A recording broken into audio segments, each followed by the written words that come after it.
Hello again, everybody, and welcome back to the Accelerator with Michael Conniff. That's me. We are a podcast devoted to founders, startups, entrepreneurs, accelerators, incubators, VCs, family offices, investment firms, everyone who's interested in this space.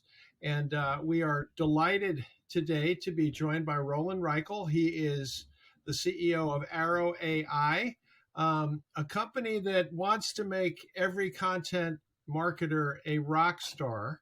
And it's great to have you, Rolan. Welcome. Thanks, Michael. Pleasure to be here. I really appreciate the opportunity. So we had a very brief chat before we started, and you have literally just come back from a customer meeting. Tell us a little bit about what you're finding as you talk to your customers. Essentially, if I can, very concisely describe what you do, you're a startup that uses AI to fill the streams of social media for users in a way that I guess, like Chat GPT, doesn't require them to write all the stuff themselves. So, is that a fair description? And what do customers seem to be responding to? Yeah, I do think it is a fair description, and I'll just sort of riff off what you said at the top of the podcast here about content marketers being a rock star. I would phrase it slightly differently, which is that everyone is a content marketer now, whether you know it or not. There's just no way you can be in business if you're not a content marketer, and that's whether you sell life insurance, you're a real estate agent selling houses, or you're a startup CEO. So we're all in the content game, and the ones who are winning in business are the ones that are able to successfully keep all of their social media content streams up to date and engaging, like you said. So that's what we do for folks. Yeah, let me just jump in, if you don't mind, just to ask, Sure. Why are we all now in the content game? Of course, I'm a content person, so I love to hear this, but why are we all now Right. in this? And what has changed, say, in the last 5 years to make that happen? Well, I think this has been accelerating, slowly over time as, social media has become such a big part of just the way we live every day, whether it be personal relationships and business relationships as well. I think during COVID, this accelerated. And one of the things that we learned as a business community during COVID is that your online brand, it might be as important as your offline brand. When people can't walk into your store and meet you, or if they can't have you come to their house, then they're going to decide whether or not to use your company based on what they see online. And look, I'll even connect it to even maybe some slightly broader societal things, which is, the rise of the social media star. I mean, we've seen this in a whole variety of industries, politics, music, et cetera, where people become incredibly famous on planet Earth for nothing more than the fact that they're incredibly famous on planet Earth. So that's probably a slightly different conversation. But for these small businesses, COVID has been the accelerator, clearly, and they know that if their pages are out of date, they're going to lose business. People aren't picking up the phone to call them and engage them in services if they don't have a robust social media profile. And that's new. So the problem is, and I've done this myself with an agency that I owned at one time. I've done it for myself as a writer.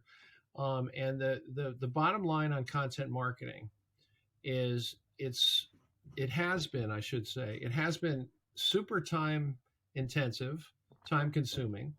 Yes. And even as a professional writer like myself, I have always found it really challenging to make it interesting on an ongoing basis. As a writer, you might get off a good piece once a week or whatever, but in social media marketing, in content marketing, you have to have a certain amount of consistency. So answer that question about how. Let me rephrase that a little bit. How does your Arrow AI product solve that problem, solve that pain point? Well, here's the good news. It's good news for all of us who are, working to grow our brands online. And it's good news for these small business owners, which is not everything you do and say has to be an original piece of content. And one of the easiest ways to sort of get in the content game is to follow other folks and repost content that's interesting, that's relevant, and positions you as part of this conversation that other people are having. So that's the first thing. And Arrow does that in a very automated way. So the way Arrow works is that you can plug in any content source and it'll turn it into social media posts. So if you've got 4 or 5 content marketers who you like to follow and repost their content, we can automate that. And now you're posting about them every day. And so for these small business owners, that's a great first step. And then they can start to layer in some original content as well, which Arrow, let's think of it as like a human assist, can help with. So just so I understand this, so Yeah. you, I'm sure, have given great thought, because you've obviously thought all of this through extensively, to not plagiarizing, not violating copyright laws, staying under fair use to some degree, or in all cases, hopefully. How do you thread that needle? It seems like that would be a very hard thing to do if you're using an AI engine to go through this myriad of content. So everything that's let me just address it head on. So in terms of reposting content, we're reposting things that are available in public on the web, right? So people are using Arrow as a tool to find that content, to curate that content, and post it on their own pages. So there's no plagiarism here. We're not taking content and saying, and I think this is, let me connect this to a more general concern about AI, right? Because a lot of AI actually grew out of plagiarism tools. Like Grammarly originally was a tool that was used by college kids. There's a bunch of other ones. So plagiarism is at the very core of content creation when it comes to AI in general. So we're not doing that, right? Like you're not creating a piece of 2-page or even 2-paragraph blog content, putting it out in the world and saying, this is mine, when it actually is someone else's. What we're talking about is just simply using AI to find the best and most relevant content sources that you want to respond to, pull that in, post it on your page. And so that way you're engaging and having a conversation with the person that already posted that content. Are you quoting content from them? Is it like a situation where you're attributing it directly to the original source? So what Arrow is automating is something that about 58% of social media users do every day, all day, and that I did about 10 times this morning. I'll see something from Elon Musk that I think is interesting. I hit retweet on my phone, and then I add a comment, hey, did you see the latest crazy thing that Elon Musk said? And it goes out to all my users. So there's nothing happening here that's not happening every single day. It's just we're automating that process because a lot of folks don't know who to follow or what are the right sources for them, or who are the people in the industry that I need to be sort of engaging with on a content level. So this is something we're doing every day. We're sharing things on our own feeds from social media platforms that are interesting, that are relevant to our business, and we're commenting about them and saying, hey, did you see this? Or it could be there's a lot of the times this is done with economic news as well. I repost a lot of that and say, hey, interest rates are going up, interest rates are going down, something to think about. It's going to affect the small business economy and small business sector maybe in potentially these ways. Yeah, I mean, this raises so many issues, and we're going to get to them in a minute. But first, I want to know a little bit more about you, Rolan. How did you get to be head of Arrow.ai, and what is it about this that that gets you excited personally? Yeah, absolutely. So my career has been in marketing technology for the last 15 years, building and selling technology as well. Started off working with Disney, Microsoft, Adobe, Ryan Seacrest, Ford Motor Company, managing hundreds of millions of dollars in media budgets. And then I really shifted gears into the technology side back about 10 years ago, originally managing the US for a Chinese company called iClick, publicly traded on NASDAQ. I managed all their business and technology partnerships in the US. And then I became an entrepreneur.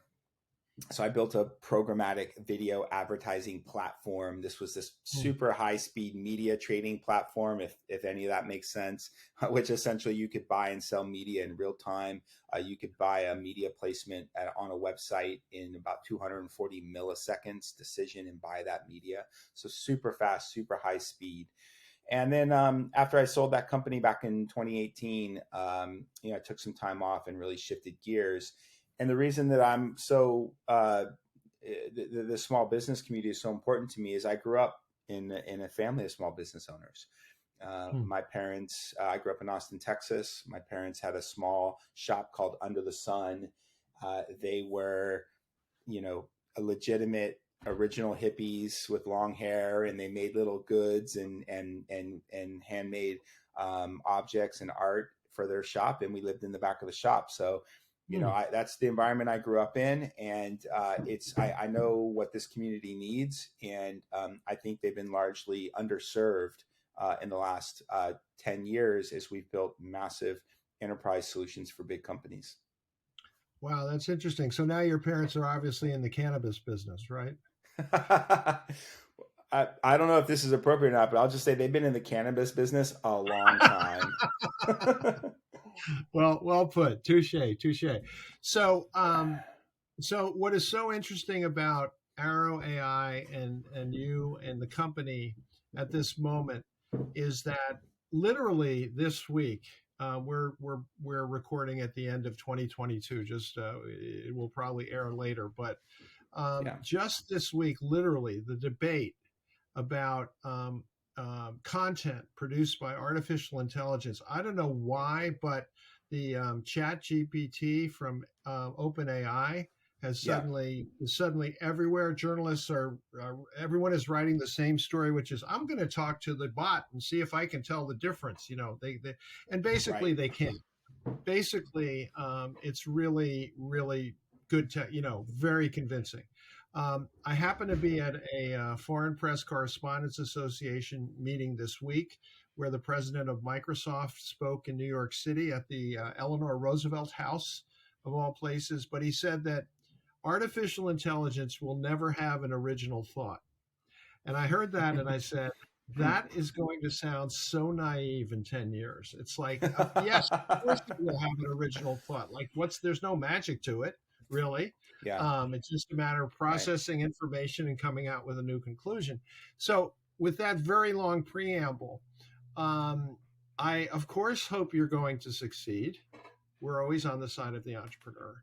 But it also, this technology in general, as a writer, as a content creator, as a creative person, kind of breaks my heart Mm. a little bit because it is going to cost jobs. There's no doubt about that. The jobs may be kind of boring and menial or not all that exciting, but they're still jobs.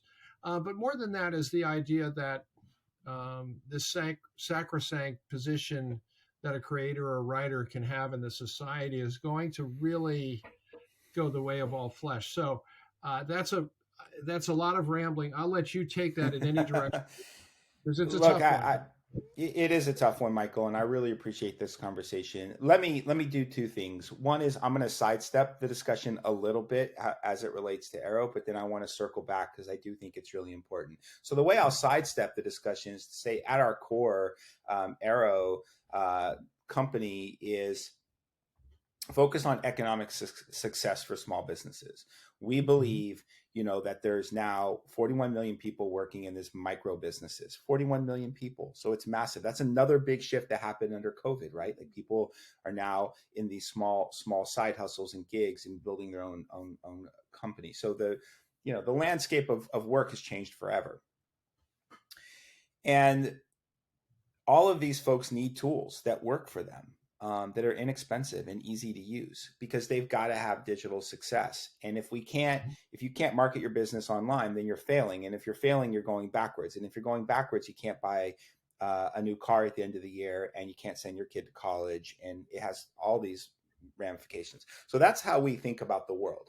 And I do want to differentiate that because yes, we use AI, but at our core, we believe that the goal of our company is to bring this AI forward to deliver economic success for millions of people. Now, so that was my sidestep, but but in terms, Very good. I'm a tough guy to sidestep, but that was a good one. but in terms of what you're saying, awesome, I appreciate that. I completely agree with you. I do think that there is a very interesting and big conversation to be had right now about, what is original thought, and, what is original content, and specifically who should be credited and, make money off of the content that they create. And so we've got to protect the creator economy, because that's not small either. That's 50 million people that are now creating content every day for brands and all kinds of things. So we've got to protect people's economic livelihoods, and we got to protect people's work product. And how we're going to distinguish between what's AI work product and human work product is going to be very, very tricky. I honestly, I used played around with a product from a company called Copy.ai, and Sure. it's a pretty sophisticated product. I don't know if you've seen it, but it allows a lot of nuance, both in what are you writing, and what kind of mood do you want, what's the audience, all of those things. And I worked up. I spent 5 minutes, and I worked up about 3,000 words about something I was working on. I sent it to someone I'm working with, and I said, I just wanted you to see, I didn't say I spent all this time. I didn't say how long. I said, I just put this together. I just want to get some feedback. Oh, you're a genius. This is amazing. Oh, I can't believe it. How good a writer you are. I didn't do anything. I mean, 5 minutes, literally. I put in a couple of phrases, that kind of thing. So the thing that's sort of scary about this, scary is the wrong word. The thing that's compelling about this is that it's really good, and I assume yours is too. Though I haven't had my hands on yours like I had on this other one. So what's funny is we've gone like from this idea in theory to not only in practice, but like in practice, it's really good. I mean, if you've looked at those Chat GBT things, they're like really good. So so anyway, I don't want to belabor this any more than I already have, because I am belaboring it a little bit. But in terms of what it means to us long term and how it's going to change things, we don't know. But I will say this, and then I'll get off my soapbox. I will say that I think the president of Microsoft and others are not really talking about this as a tool of misinformation, which is a whole nother subject. Like if people like Putin or whomever want to intentionally, put up content that's fake and false, this is another tool to do that. But we're gonna stay on the bright side right now. What I was wondering, I'm sorry, I don't usually talk this much in my podcast, but for some reason I'm going on and on. But let me turn it to you in the sense of I'm really interested in the information you're pulling from. And you've told me before that it's mostly, if not all, I think you call them public sources, or readily available sources. So the AI software is going out and acting upon a database, right? That you've not a single database, but data, content. How do you decide what's part of that big cloud of content? Yeah. What's the source is another way to say that. What's the source of the content? Yeah, so just to clarify, the way we're using artificial intelligence isn't around a recommendation engine or decisioning of content. The AI is used for content generation. And most of what we do is content generation that's specific to the brand. Because the other challenge a lot of these small companies have, and let's talk about insurance agents, because we have quite a few that use the tool. They're busy every day, right? They're writing policies, they're responding to requests, people's houses, the tree falls on a house, and then they get involved. So they've got real things they're dealing with every day. And what they love is the ability to just send over to Arrow, hey, here's my logo. I work for State Farm, so go get me some State Farm content, which they want on their Facebook page because they work for State Farm. And make my pages look great. So a lot of what we do is actually pulling content from the companies that people actually work for. So Okay. Sotheby's, State Farm, because they need this content on their page, and it's super time consuming to go to the corporate website and pull the blog and do Mhm. all of this thing. So and then where the artificial intelligence comes in is really in generating content that's specific to them. So in other words, about their local community, or maybe it localizes the content and says something like, hey, I see it knows they live in Macon, Georgia. Maybe it makes a comment Mhm. about the local place where they live in relation to the comment and the ad copy. Now, in terms of the content itself, though, we do have some algorithms that curate content, and many companies do this. They curate content. I mean, there's literally, I think there's 10 million RSS feeds that are publicly available in the world. So that's one source. Not to mention all the Facebook pages and Instagram pages that are out there. So Mm. we really do see this as a way to kind of sift and curate for these small business owners that simply don't have the time to do that, and they find it wonderful that they're able to find other people out there working in their industry or working in their arena that has interesting and fun things to say that could be relevant for their user base as well.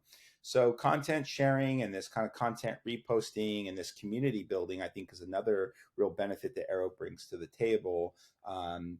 Because we're all part of a business community. So, helping people connect to that community is important as well. Now, how are you targeting this? Or you mentioned insurance agencies. Are you going to Yeah. add agency businesses, or what's the sweet spot here for you?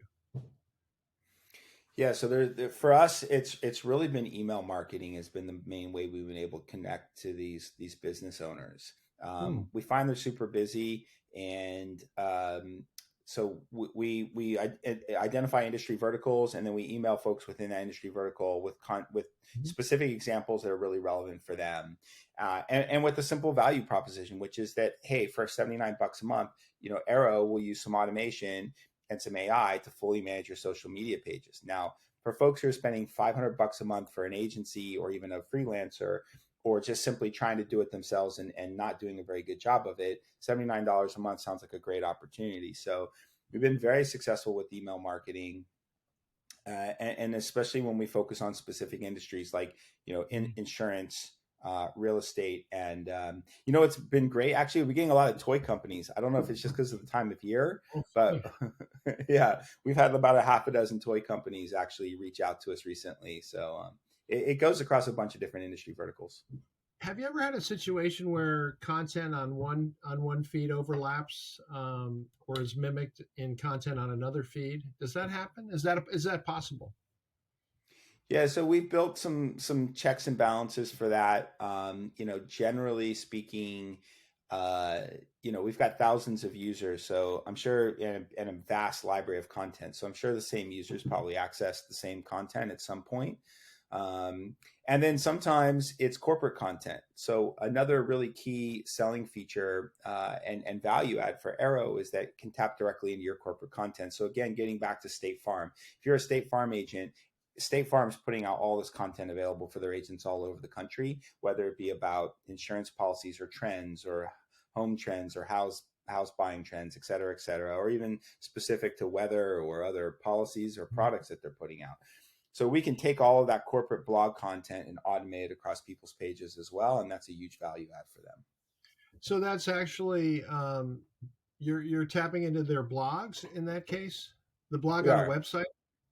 Okay, so correct. you have a Yep, way to do that, and you have a way to we tap do. into RSS feeds. Do you have a way to tap into press releases and things like that are more published? Yeah, it's a great question. So we don't, we've looked at potentially doing a relationship with PR and Newswire, maybe something strategic with them. It's something that Hmm. we could pick up, kind of middle to the end of next year. Um, that would take us more in sort of a PR direction, marketing direction, which could be one avenue for the company. But to answer your question about what kind of content we can automate in the social media posts, it's all kinds of things. So we can take a website, we can take a blog URL, we can tap directly into your content management system, your CMS. We can take an XML feed directly from a Shopify or e-commerce store and take all of your products from the backend library and turn those into social media posts as well. Hmm. And then the last example I'll give you, and this is really powerful for these small businesses, is that we can automate social media posting out of their Trustpilot or other review platform. So they can give us their Trustpilot URL, we plug it into Arrow, and every time someone reviews the company, it'll look at the review, make sure it's positive, and then post that on social media for them I was going to say, automatically. there's going to have to be at least 4 or 5 stars probably, right? Yeah, and there's a lot of, we built a lot of content safeguards. I mean, we're essentially a content company, so we've got both, Yeah. software safeguards as well as human safeguards. Actually, every single piece of content that goes through Arrow gets looked at by a human at some point. So to make sure that it's appropriate, that it meets content policy standards, and it's appropriate for the business as well. So we've got both automation and people looking at everything to make sure that we're putting out good stuff. And Roland, do you have competition specifically in this niche? Yeah, it's interesting. There certainly is. There's a lot of companies looking at this. I think what makes us unique and where we don't have a lot of competition is our done for you offering. Almost every other platform out there, and there's a ton of social media platforms out there. Loomly is a good example that are inexpensive and easy to use, but you have to use them. It's still a platform. You have to log in, you have to connect your social media accounts, you have to make sure that you pull the posts, you got to size the image, you got to write the ad copy, even though some of them have some AI built into them. So it's still something that you have to manage. And I think our offering to these users of saying, hey, this is hands-free, this is fully automated for you, is a huge step for them. They see it as a service, even though we are a technology company and automated, but that service layer and that service offering is tremendously powerful for them. And what have you learned finally from users and what they're telling you?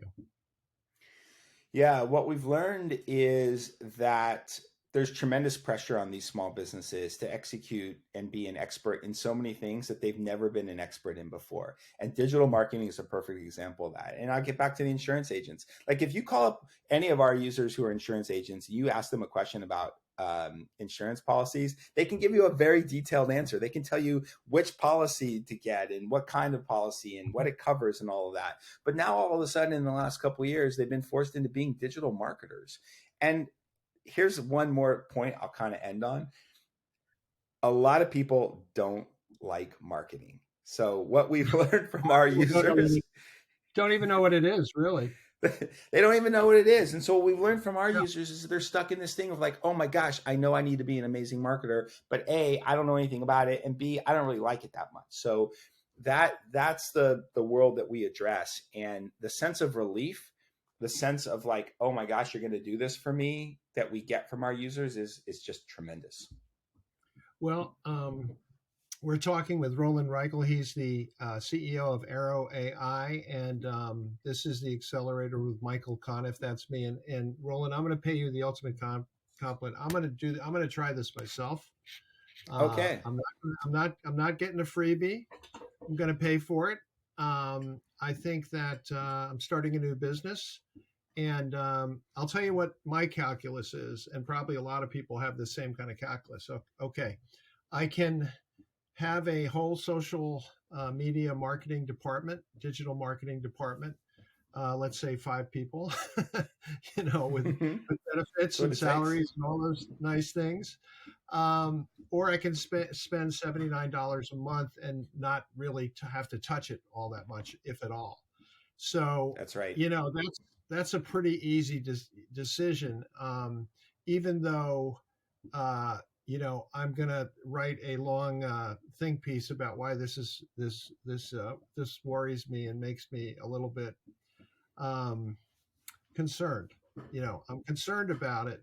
But I think the one thing that's interesting about this to me is that we're already there. Like the debate about this is over, right? Agreed. It's over. It's happening. It's here. It's happening. It's like not going to stop. The horse is out of the barn. So your case will be very interesting to follow, and we certainly hope you stay in touch with us. So thanks so much for being on the show today. Appreciate it. Michael, tremendous conversation. I have a lot to think about. I look forward to reading your piece. Hopefully, you'll give me a chance to respond and comment, or maybe I can share it on my own social media channels. And but I really appreciate the questions. I appreciate the thinking, and I appreciate the opportunity to be here. And thanks for joining Arrow. Thanks for signing up as a user as well. And I do want. I also should point out we met at Expert Dojo in New York at one of their events where I'm a scout. You're one of their companies. They really have been doing an amazing job, I think. It's super impressive. And I want to thank everyone for listening. You can follow me on Twitter at Michael Conniff, MichaelConniff, or at my website, michaelconniff.com. The podcast is on all the major platforms and also on YouTube. So make sure to subscribe and rate us and give us a review. And make sure to keep listening. So thanks very much. And we'll be back with another podcast before you know it. Thanks, Roland. Thank you.